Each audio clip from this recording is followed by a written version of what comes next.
We are continuing part 3 of our next series today.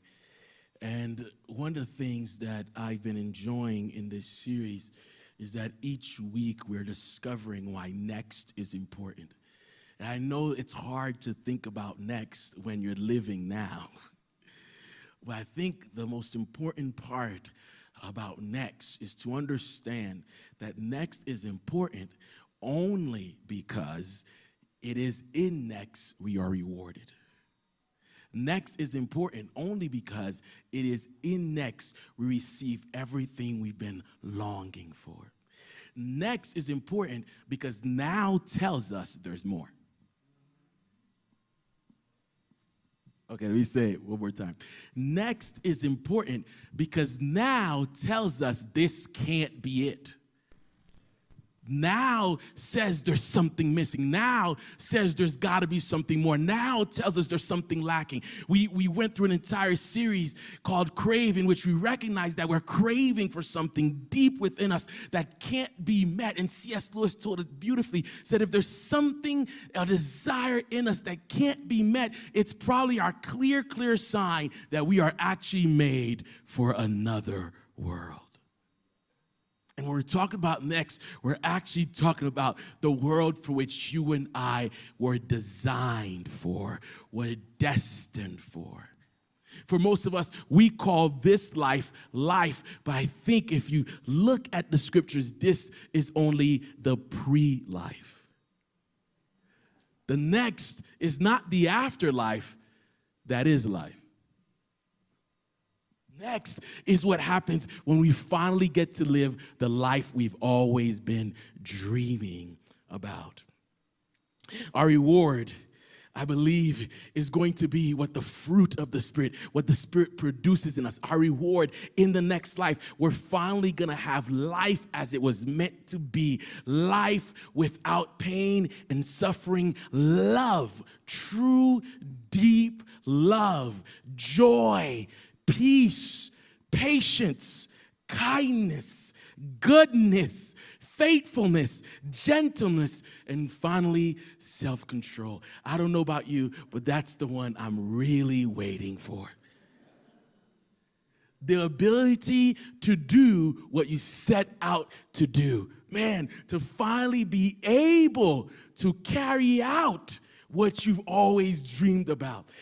I know last week I talked about I've been working out. And of course, last week I talked about I've been working out. And this past week, working out was a struggle because I talked about it. That's what happens.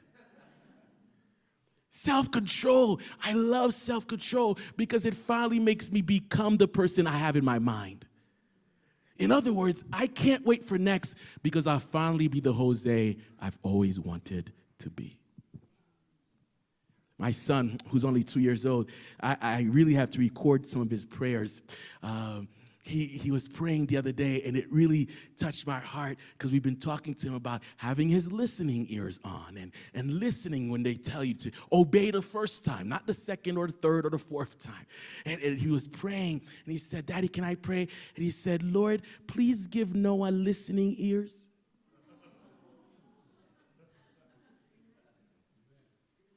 Please don't let Noah throw or hit or kick because Noah's going to get in trouble. He was praying for self-control. At that young age, he realized something. I want to do this thing, but I cannot carry it out. This is the human experience. You get married and you make these grandiose vows and you're like, I'm really going to do this thing. And then year 2 of marriage. How's it going? We're doing okay. Because the reality is whether you're married or single, it doesn't matter what it is, you will fail at some point. You will fail yourself at some point. It doesn't matter what promises you make, you'll break them. I was talking to Tim the other day. We were connecting, and Tim said, I tell people who are my good friends, I say I love you, but please know that one day I might disappoint you. This is the human experience. This is what it's like. But in the next, I get to say something and actually do it. Ooh. Romans tells us of this struggle. He says, every time I want to do the good thing, it's the evil thing I don't want to do. That's what I keep on doing. Anyone else ever? Am I the only one? Okay, all right. We got about 5 of us. The rest of y'all, man, I want to live your life. But in Next, I finally get self-control. I get self-control. I get faithfulness. I get the ability to persevere in what I'm calling myself. I get to be kind and patient and peaceful. I get joy. Joy is different than happiness. Happiness is circumstantial. Joy is eternal. I get peace. I get goodness. I get love. This is what I am rewarded with. In other words, if you've been following our series, I finally get God. Because all of these things are in God. This idea of next is important because the Christian mindset, the Christian understanding of the next is that there's an already element in what is not yet. There is an already element. That is, the Spirit of God is already producing in me life, love, joy, peace, patience, kindness, goodness, faithfulness, self-control. Yet, it is not truly and completely and fully fulfilled until next. There's one thing I want you to understand in this idea of next is that while we are living on this earth, we are not earning heaven, we are learning heaven. We are not earning heaven, we are learning heaven. Here is where I learn how to practice kingdom kindness. Learning takes place now. That's why next is now. Listen to what John, a follower of Jesus, listen to what he wrote as he saw in vision what next could look like. People got glimpses of what this could be. And he says, then I saw a new heaven and a new earth, a new heaven and a new earth. For the first heaven and the first earth had passed away. I said in a few sermons ago that there's no one occupying next right now. That everyone is moving. Whether in heaven or on earth, everything is passing away. What God is about to do is something totally different than what anyone has experienced. No one gets to go to the party first. I saw a new heaven and a new earth, for the first heaven and the first earth had passed away, and there was no longer any sea. I saw the holy city, the new Jerusalem, coming down out of heaven from God, prepared as a bride, beautifully dressed for her husband. And I heard a loud voice from the throne. I heard a loud voice from the throne saying, look, God's dwelling place is now among the people. Whew. When something important is to be said, it is not spoken softly. I heard a small voice. No, it was a loud voice because you need to hear it. And sometimes God speaks softly, but when he's about to do something new, he speaks loudly. I heard a loud voice from the throne saying, look, God's dwelling place is now among the people. The reward that you and I get in next is God himself. God is not giving out rewards. God is the reward. Okay. Let me say it for this part of the stage. God is not giving out gifts. He is the gift. We finally get the one thing that is the source of all things. God. Look, the dwelling place of God. Where he resides is now with humanity. It is no longer me praying to a God that I can't see, hoping that he's real and wondering if he's around. He will now dwell with me. Now God's chill zone, God's hangout zone is right around my corner. Now I finally get God. And because I have God, I have everything else. God is my great reward. There will be no more death. How so? Because you can't hang out with life. Death has no room where life is. Okay, you might have missed it. Let me say it one more time. Let me help you. It is not that we get God and also there is no more death. It is because we get God, there is no more death. Death cannot exist where life is. Because we finally have full access to God, death has no room where God is. There will be no more death or mourning. That is, in the presence of God, there can't be grief because there is no loss in God's presence. Or crying. Oh my gosh. Or pain. Whoo. Listen. This is what this is telling me. This is what teaching me. That the only reason why there is pain is because there is a limited presence of God. Because when I get full access to God, pain must leave.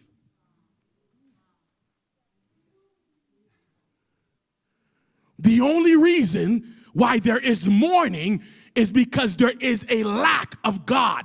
God is all things. That means there is nothing I can lack if I have God. He is not a reward, he is the reward. And because he is the reward, there is nothing I lack. He is the source of all things. When they asked him, what's your name? He said, I am. Do you know why? It's because the society was used to glimpses of God, parts of God, ideas of God. God as a protector, God as the harvest, God as fertility. And they were saying, which God are you? And he's like, I'm not any one of these ideas. I am it.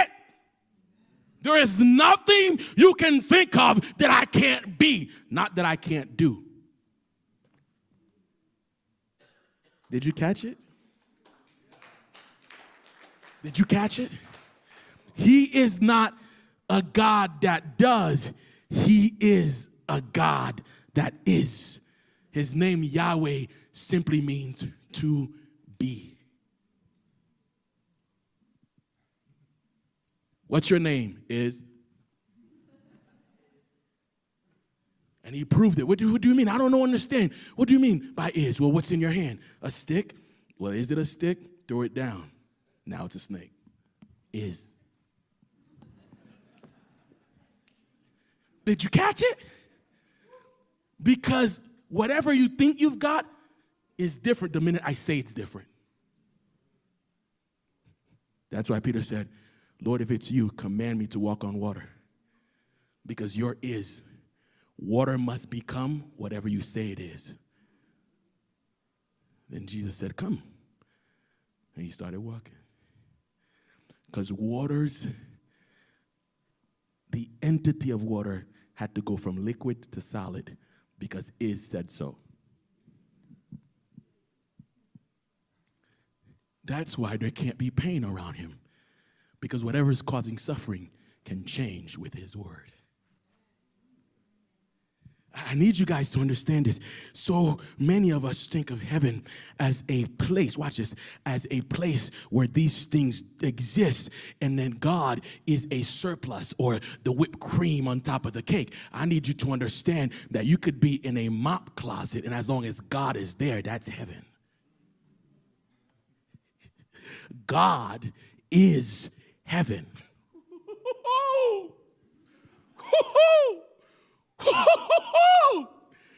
Wherever he is, I am in heaven. That's why now is the time to practice heaven, because he has given me limited access through prayer. Whenever I walk into prayer or worship or praise, I am walking into his presence. That means even in the midst of my grief, I can access joy. My situation changes. I don't know if any of you have ever tried this. Next time you feel a certain type of way, you feel down, you feel sad, just throw on some YouTube, throw on some praise songs, and see if the mood doesn't change. God says he inhabits the praises of his people. That is, wherever he is lifted up, he shows up. No more pain. Why? For the old order of things has passed away. You and I are currently in an order in which God has limited access and has given sovereignty over this planet to humanity. But he is finally going to be in the place where he is sovereign alongside you, because you will be what they call a co-heir with God, someone who is co-reigning with God. Here in this order, he has said, have it your way. Because we chose our way. Adam chose independence from God. You and I continue to think that we can do it without God. And God says, I'm not going to force myself on you, because more than his power, he behaves out of his love for you, not out of his power. His love is the driving force that moves everything he does. Yet, there will come a time where you and I will get to be in the fullness of who he is. And that's in the next world. He said to Abram, long before he said to us, he said to Abram, I will be your great reward. In the same breath, he said, and you shall be a blessing. In other words, the only reason why God wants to be your reward is so that you can be a reward for the next person. well, how you know, Jose? Listen to what he says. When his son came into the world to tell us the secrets of heaven, here's what Jesus says. He's talking about when he's coming back. Here, listen to what he says. Matthew 25, verse 31. He says, when the Son of Man comes in his glory and all the angels with him, he will sit on his glorious throne. All the nations will be gathered before him, and he will separate the people one from another, as shepherd separates the sheep from the goats. He will put the sheep on his right and the goats on his left. So he's sitting on the throne. This is it. This is the final scene. This is the last episode. This is the series finale. It's game 7. And here, listen. He separates goats and sheep. And then he says, then the king will say, verse 34, then the king will say to those on his right, come, you who are blessed by my Father, take your inheritance. Who are what? Blessed. Blessed. Come, you who are blessed by my Father, take your inheritance, the kingdom prepared for you since the creation of the world. God's kingdom, God's next, was not an afterthought.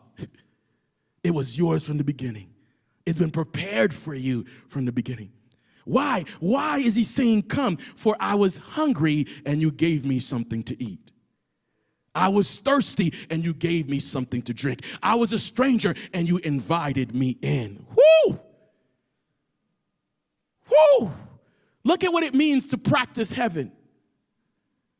You're the person who sees the overlooked and you bring them in.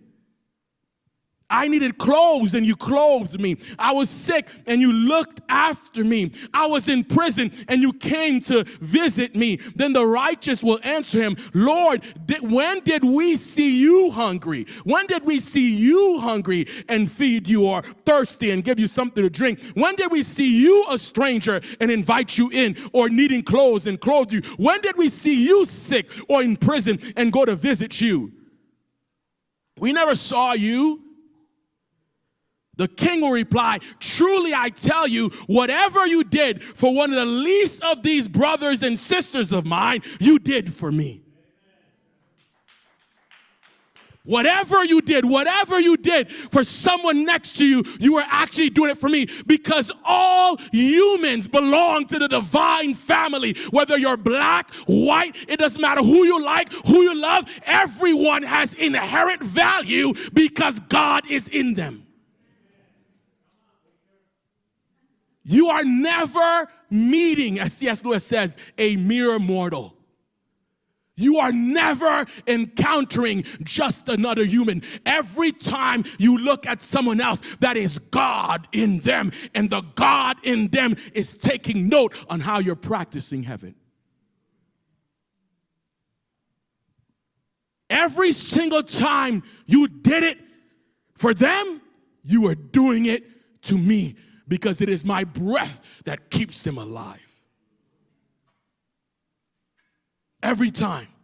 No, we didn't know this. We were just practicing heaven. That's why you're going in. We didn't know we were doing that. We were just being kind. We were just caring. We were just, doing this. It was someone needed something, so we just did it. We were just doing it out of the goodness of our heart. We didn't know we were doing it for you. That's the point. That's why I want you in. Because you can never earn this place, but you must learn it now. You must live into its reality. Then he will say to those on his left, "Depart from me, you who are cursed, into the eternal fire, prepared for the devil and his angels." Here's the thing. Let me help you understand. The kingdom of God was prepared for you from the creation of the world. Notice what Jesus says. It's almost with regret. Go into the place I never planned for you. Do you hear the disappointment? This was never meant for you. I never desired this for you. Why? Because when I was a stranger, you did not invite me in. I needed clothes and you did not clothe me. I was sick and in prison, you did not look after me. They also will answer, "Lord, when did we see you hungry or thirsty or a stranger or needing clothes or sick in prison and did not help you? If we knew it was you, we would have done something." Hello? If I knew you were important, I would have treated you differently. But because you were just some guy on the side of the road, I didn't know you. Notice what Jesus says. Whenever you treated these brothers or sisters of mine, in other words, no human is a stranger. Every one of us are connected by the breath of God. That's why racism and discrimination and any type of ism is of the devil. Because all of these things tell us that somehow you are better than me when you and I have the same breath. We're part of the divine family. We are practicing here what we will be living up there. Here's the thing. Those who missed out on God on earth will miss out on God in the next. If when I see you, I don't recognize that it's God in you that I need to respect, I'm missing you. And because I missed seeing God in you here, I might miss seeing God in you later. Because the point is, next is not some reward for good behavior. It's the result of learning heaven now. It is the natural consequence of living with God all the time. Next is about living finally what I've been practicing regularly. That's good. It's finally getting what I've been practicing down here. It's finally living up to what I've been dreaming about right here. Next is now. If I miss it now, I'll miss it later. Because guess what? I need you to understand. Because in the same way that God is heaven, he is also called a consuming fire. Let me help you. It is not that you don't get the reward. It's that if it sucks for you now, it will suck for you later. Do you get it? Let me help you. It's not that you get to go to one closet and then this person go to the other closet. It's the same closet. But what I experience as joy, you will experience as pain. Some of you now, you're 12, your mom is like, let's go to church. Can't wait. And you're sitting here right now, I cannot wait to leave. Why am I here? If it's whack for you here, imagine forever in it. Hello? I want you to understand this. It is the same event. It is the same event. You still meet God, but if you're not practicing God here, you will miss out on God there. It is not that one gets punished and the other get rewarded. We both meet God. One, because I've been practicing it, can handle it, and the other, because I don't know it, cannot. Let me help you. I've been at the gym lately, and I recognize that there are some people who come in, and they got 350 pounds in the bar, and I go, you're not going to lift that, because they don't look like they could lift it. And then they go, drop it. One time, they had walked away real quick. I'm like, I could do this. Watch me. It was just one rep. I could do it.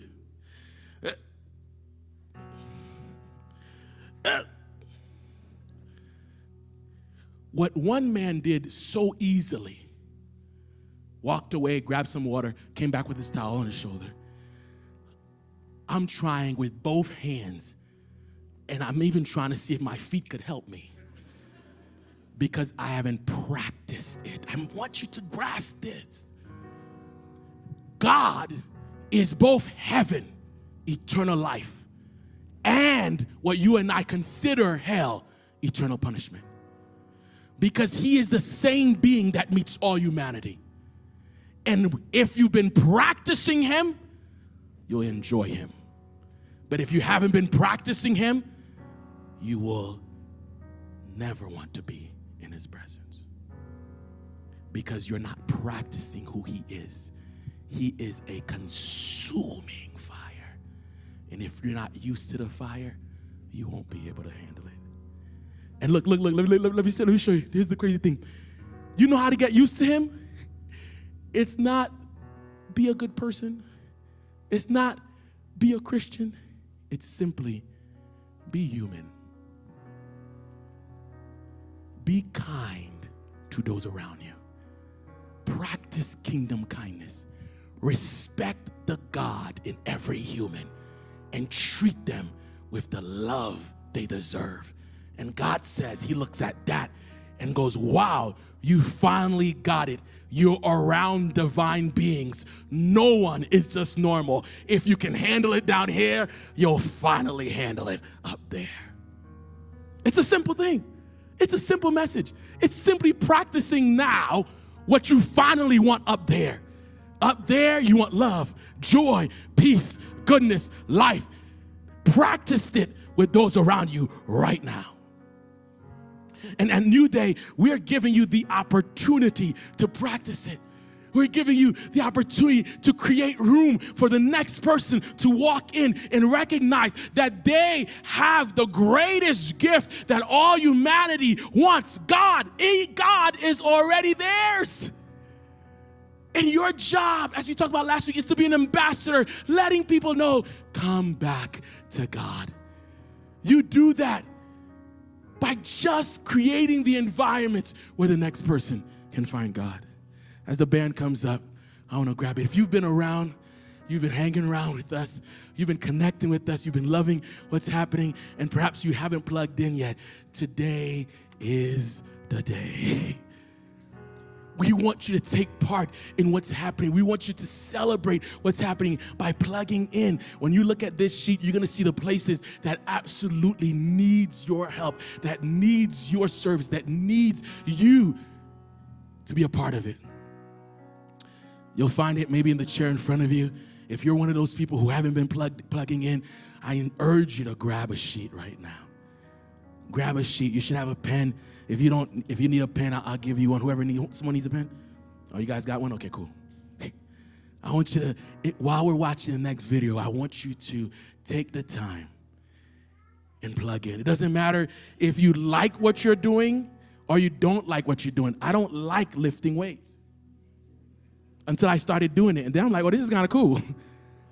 Most of the things we do, we only know if we like them if we try them.